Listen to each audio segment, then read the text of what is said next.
I have the opportunity to introduce our speaker today, Mr. Ken Simonson, who really needs no introduction, but he gave me this 22-page intro, so I'm going to just roll through it. Ken was born I'm just kidding, we won't go back that far. Now, Ken Simonson has been chief economist for the Associated General Contractors of America since 2001. He provides insight into the economy of what it implies for construction and related industries through frequent media interviews, presentations, and the Data Digest, his weekly one-page e-newsletter that goes to more than 20,000 subscribers. Ken has more than 40 years of experience analyzing, advocating, and communicating about economic and tax issues. He is a fellow and past president of the National Association for Business Economics, and he is co-director of the Tax Economists Forum, a professional meeting group he co-founded in 1982. Ken has a BA in economics from the University of Chicago and an MA in economics from Northwestern University. You guys please give a warm welcome to Ken Simonson.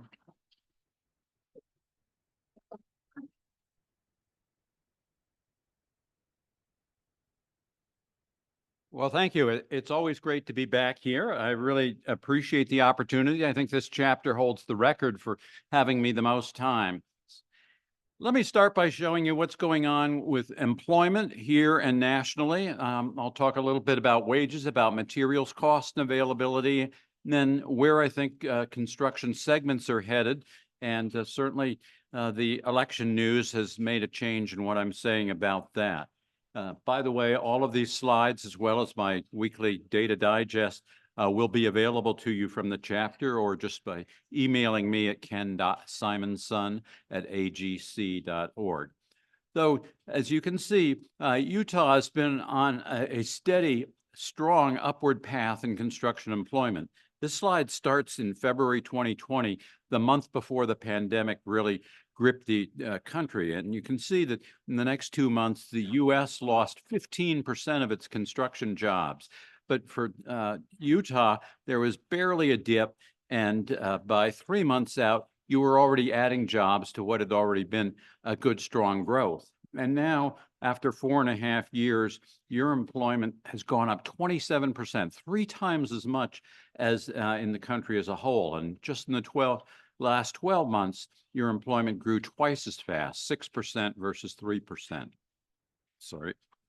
And it's not happening just in one part of the state. We get data on 5 metro areas, including the Logan, Utah, Idaho metro area. And you can see all of them have been adding jobs at more than double the national rate of employment. In fact, looking around the country, 40 states have added construction jobs in the 12 months from September of last year until September of this year. And the strongest growth has shown up in Utah and some of your neighboring states. Those states in medium green have all added jobs at a 5 to 10% rate. But the job growth would be even stronger if contractors could find more workers. We do a survey every summer to find out what contractors have been experiencing in employment. And this year we got almost 1,500 responses from every state. Here are just a few of the results. 94% of the firms that directly hire craft workers said that they had an opening on June 30th. 79% of firms had an opening for salaried workers on June 30th. And both of those were increases from a year ago. Then we asked, were those positions hard to fill? 94% of the firms that had an opening for craft workers said yes, hard to fill. Same with 92% of the firms having openings for salaried workers. Again, more difficult than last year. We asked about 18 specific salary positions and 18 craft positions, and not all of them were harder to fill. The ones that were harder to fill were generally ones that you needed to have training or prior experience in the industry. Surveyors, estimating personnel, pipe fitters and welders, all significantly more firms said these were harder to fill than had been the case before. And these are just percentages of firms that had an opening. However, traffic control personnel and laborers, those positions are easier to fill. And I think that reflects what's happened in the broader economy. While the unemployment rate is still very low, 4.1% in September and October, nevertheless, firms have reduced the number of job openings. They generally are saying they're able to fill jobs more quickly, and people who are looking for jobs have been staying unemployed longer. So if you had previously shunned construction because you wanted a nice indoor job, maybe flexible hours, those things are harder to come by, and more people are applying for entry-level jobs, holding up a stop or go slow sign, or as an entry-level laborer. One other question. We asked, why was it hard to fill a job? And 62% of the firms said available candidates weren't qualified to work in the industry. Either they didn't have that training or experience, or they had a blemish on their record that kept them from qualifying for a particular job site or position. But half the firms said that they were being ghosted, that new hires failed to show up at all or left after just a few days or weeks. And then a large percentage also said candidates didn't have the right credentials. It may be as broad as a commercial driver's license or as specialized as certified crane operator. Switching gears, here's what's happening on costs. Two types of cost indicators here. The blue and the black lines show the year-over-year change in a series with the cumbersome name average hourly earnings for production and non-supervisory employees.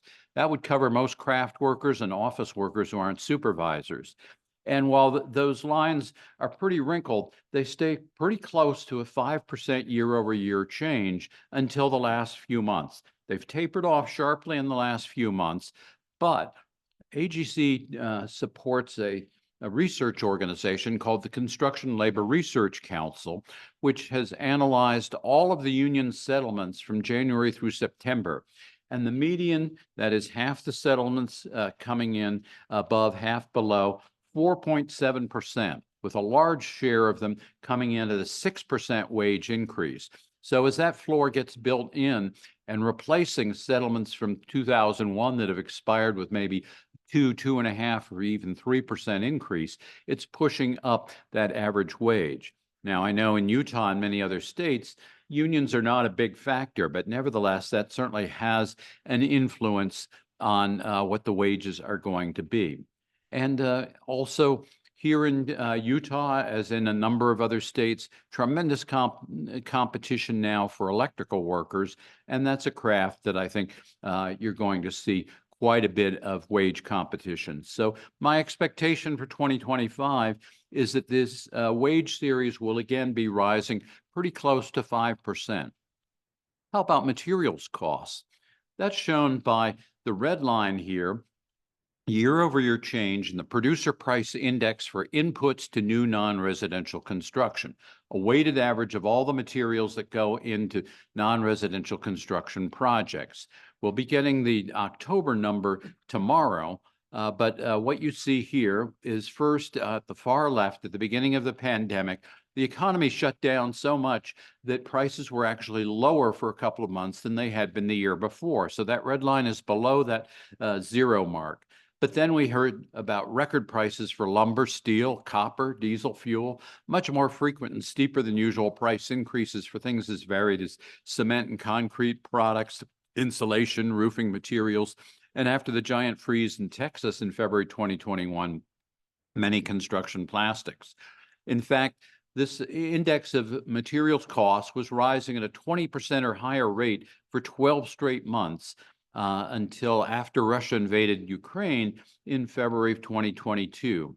The last peak happened in June of that year, and then you saw this long descent. That is, still price increases, but not nearly as much as before, until early 2023, things again got down to below the year-ago level. By the end of last year, prices were creeping up again, and I thought we'd be seeing 4 to 6% increases this year. Fortunately, I was wrong. Unfortunately, the reason was that China and European economies performed much more poorly than it seemed they would. So there was a lot of surplus production capacity around the world. Well, The latest reading here, down 1% again, year over year. I think going forward, we will see increase, but at the moment, I think it'll be very moderate, 1 to 3%. But that comes with a big asterisk. It depends on what happens on tariffs. And if Trump really follows through in putting across the board tariffs of 10 to 20%, 60% tariffs on China, that will cause a huge one-time jump in materials costs. Now, a tariff imposition or increase is not exactly inflationary. It's like a sales tax that goes up one time. You see prices rise once. But my worry is that other countries will take retaliatory action that will cause exporters to lose business, many types of people losing jobs or at least losing some income. And this will certainly have a negative effect on construction. It may also set off a destructive round of successive of tariff increases, such as we saw leading to the Great Depression worldwide in the late 1920s, early 1930s. So this is one of several ways in which I think uncertainty about the economy and the outlook for construction has increased since before Election Day. I'll say more about that in a little bit. While materials costs overall have pretty much flattened out, there's certainly some exceptions. So the index for copper and brass mill shapes went up 1% from August to September and 11% year over year. On the other side, steel mill product prices have been falling all year, down 12%. And diesel fuel at the terminal rack, the producer level, actually fell 15% in 1 month, 36% year over year. I don't think we'll see any of these extremes repeated in the near future, but it does show that while prices overall may be flat, there are certainly going to be some exceptions probably in both directions. How about the supply chain? Well, that's been good news for the last year or so, with the notable exception of switchgear and transformers. A few firms have said, yes, they're seeing improvements in the lead times, but most are saying, no, it's still extremely long. And with the huge damage throughout the Southeast, from North Carolina to Florida, from the 2 hurricanes, Helene and Milton, I think more of that equipment is going to be shipped there or is being shipped there on an emergency basis. So even when you had what seemed like a firm delivery date, you better check and see if that has been disrupted now. Let me go on to what's been happening on construction spending and what I think will happen going forward. These figures come from the Census Bureau on the first business day of each month, and they measure what's called value put in place or spending on projects underway. And the top 3 figures look very balanced. Total construction up 5%, private residential up 4%, total public and private non-residential up 5%. Within the non-residential categories, huge differences. Data centers up 48%, manufacturing up 20%. Most other things up modestly or moderately, but 2 big negatives. Commercial, which for census means warehouse, retail, and farm construction, down 13%. And private office down 15%. Now, I say excluding data centers because the Census Bureau has always put data centers inside that private office category. For years, I and others banged on them to break it out, and they went partway on July 1st. On their detailed page, historical data, they do show a separate column for data centers, but the press release still makes it look as if private office includes data centers. And so what you see here, the red line shows private office flat. Well, that's ridiculous. Data centers have climbed up to the top of the chart, actual office falling down 26% in the last 4.5 years, down 15% just last year. Let me back up and say a little more about where I think different categories are headed.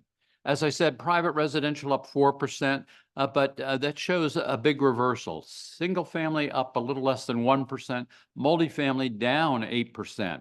And these trends are going to widen.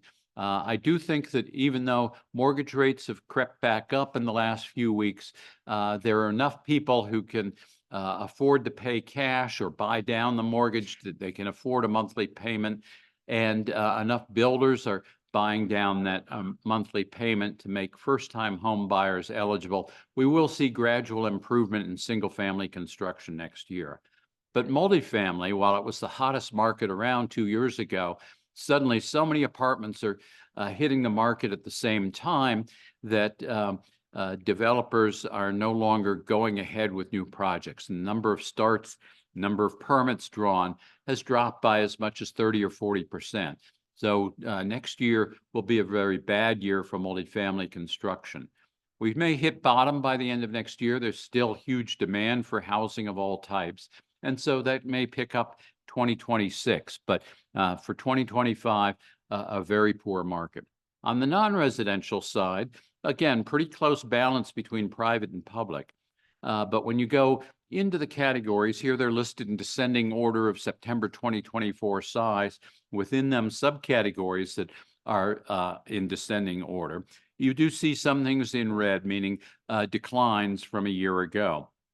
And some of the ones that look strong now, likely to soften. So manufacturing, by far the largest and fastest growing category, led by computer, electronic, and electric manufacturing. That would be those huge semiconductor fabs in and around Phoenix, Austin, Columbus, Ohio, coming soon, I hope, to Lehigh, and happening in part in Boise at this point. So that growth should continue, but some of those companies, notably Intel, running into a lot of cash flow problems, and so that growth is going to slow. Transportation equipment, even more so. All of the companies that were building EV plants and battery plants have either scaled back or canceled or failed to launch. So I think that segment will drop. But more manufacturers are going to be locating in the U.S. or starting up in the U.S. And so manufacturing overall should grow. Power, driven by solar and utility scale battery storage, finally getting some transmission lines, one here in Utah.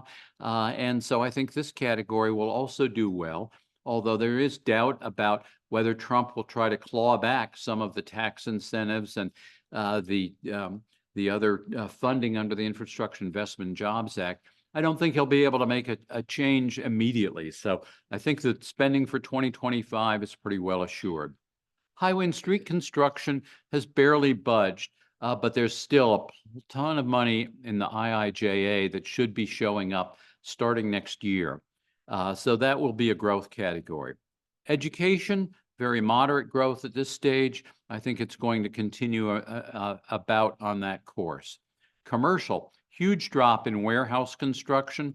Now that's kind of nuanced, that the big 1 million square foot warehouses, most of them, the vacancy rate has soared. But if you're inside a metro area where you can deliver goods within 2 hours, that's what customers want. And so those smaller urban warehouses, still a growth market. Where you have a new manufacturing plant, probably new warehouse capacity. So warehouse will continue to decline overall, but not at this steep a rate. And then office, I really see no sign of improvement there. People just are not returning to offices in greater numbers. Transportation, huge work going on at airports, including here at Salt Lake. I know you've finished part of that, but I fly through several airports every week, and it seems that they're always adding or modernizing or changing tenants. So I think that will continue to be a strong category. Huge investment happening in Amtrak around the country, but also finally looks like we'll get high-speed rail from Las Vegas to somewhere in Los Angeles County. But transit very much suffering a decline in ridership, so that category will be down. Healthcare, hospital strong, medical building and special care, not so much, but I think that will reverse over time, more care being delivered outside of the hospital setting. Then I've crowded the remaining census categories across the bottom. Be glad to take questions about those. I don't think we can do it here in this room, but by all means, email me if you have a question or comment about anything in here.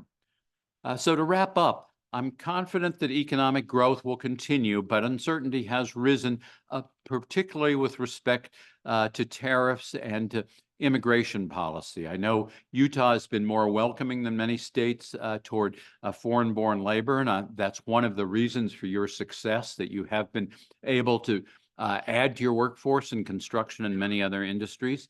I do feel that's threatened now, certainly by what Trump has said and by the appointments that he's announced in the last 24 hours or so. So that's a worry for me. But it also looks as if you have fewer worries about taxation and about federal regulation. We'll have to see how those things play out. It won't be simple to come to agreement, pass a bill, even if the Republicans have a slim hold on the House, and that's still to be determined. There's very challenging to extend the Tax Cut and Jobs Act or to put in new tax provisions. So that will be a story for next year, at the end of next year, certainly. And then tariffs also raising some question about how strong economic growth will be. To summarize what's going on with construction, I'm looking at a small to medium pickup in single-family construction. It really depends on where mortgage rates settle. Bad year for multifamily, warehouse, and office construction, but that'll be outweighed by growth in data centers, power, infrastructure, and some manufacturing categories. Materials costs hopefully staying very mild, but you may get a price shock if tariffs go in. Labor costs up 4 to 5%. Finally, here's a look at population growth. Utah, and this slide unfortunately is a year old, but census doesn't update these state estimates until December. But last year, Utah was one of half a dozen states that had growth exceeding 1%. That was more than double the national growth rate of 0.5%. Now, 8 states, including the West Coast states, 8 states lost population, including Oregon and California. Other states in pink had slow population growth, less than 0.5%. So that included all of the West Coast and states, including Alaska and Hawaii. And they were moving to every other state. Certainly Utah and its neighbors benefited from that. That kind of movement has slowed down. In 2022, there were 18 states that lost population. And so I think this convergence is going to continue. I think Utah will continue to have above average growth, but not necessarily above 1%. But nevertheless, you're in great position to continue with the wonderful record that you've had so far in growing population, economy, and construction. So on that happy note, I'll leave, but invite you to subscribe to the Data Digest, my weekly summary of economic news relevant construction. Just email me at ken.simonson@agc.org or contact the chapter here, and I'll send along an update of these slides after we get producer price indexes tomorrow. So again, thank you for having me back, and have a great year.